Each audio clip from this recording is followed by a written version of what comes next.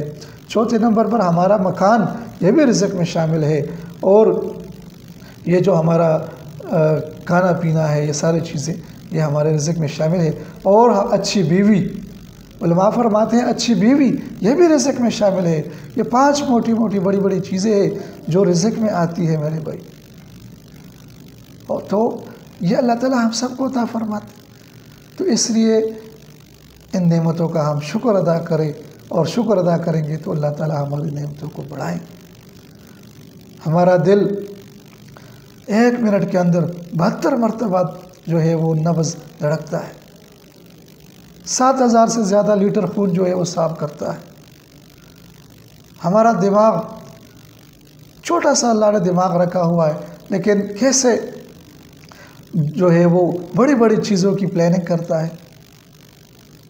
ہمارے اندر یہ جو سیل ہوتے ہیں، جس باڈیز کے اندر، جسم کے اندر سیل ہوتے ہیں، جب ہمارے یہ سیل مر جاتے ہیں تو یہ جو ہمارے ناخن ہے، ناخنوں کے ذریعے اللہ تعالیٰ اس مرے ہوئے سیلوں کو باہر پھینک دیتے ہیں۔ وہ ناخن کی شکل اختیار کر لیتے ہیں، جو اضافی ناخن ہوتے ہیں، اور اس کو ہم کاٹ دیتے ہیں، اس کو پھینک دیتے ہیں۔ اور ناخن کا کاٹنا یعنی مرے ہوئے جو سیل ہے اس کو کاٹنا چاہیے، اور اس کا بھی طریقہ ہے، سنت طریقہ، اس کو سیکھ لے۔ اور جب ناخن کاٹے اس کے اوپر ہمارے ایک بھائی ہے وہ فرماتے ہیں کہ 100 مرتبہ انا للہ و انا الیہ راجعون پڑھے، اور اس ناخنوں کو کسی سفید یا کسی ٹیشو پیپر میں یا کسی کاغذ میں اس کو لپیٹ کر کسی جگہ پر دفن کر دینا چاہیے۔ تو آپ کے جسم سے جتنی بیماریاں ہوگی اللہ تعالیٰ اپنے فضل سے، اپنے کرم سے اس سب بیماریوں کو ختم فرمائے۔ تو میرے بھائیوں آج کی ویڈیو اس حوالے سے تھی کہ میں آپ سب بھائیوں کو، بہنوں کو سمجھا سکوں کہ جب ایک بچہ دنیا میں آتا ہے تو خالی ہاتھ نہیں آتا، اربوں کربوں کی دولت اللہ تعالیٰ ان کو دے کر پھر دنیا میں بیچتے۔ تو امید ہے آپ سب بہن بھائیوں کو سمجھ آ گئی ہوگی۔ ویڈیو پسند آئے تو لائک کریں، شیئر کریں، چینل کو سبسکرائب کیجئے۔ ملتے ہیں کسی انشاءاللہ اگلی ویڈیو میں، تب تک کے لیے اجازت چاہوں گا۔ والسلام۔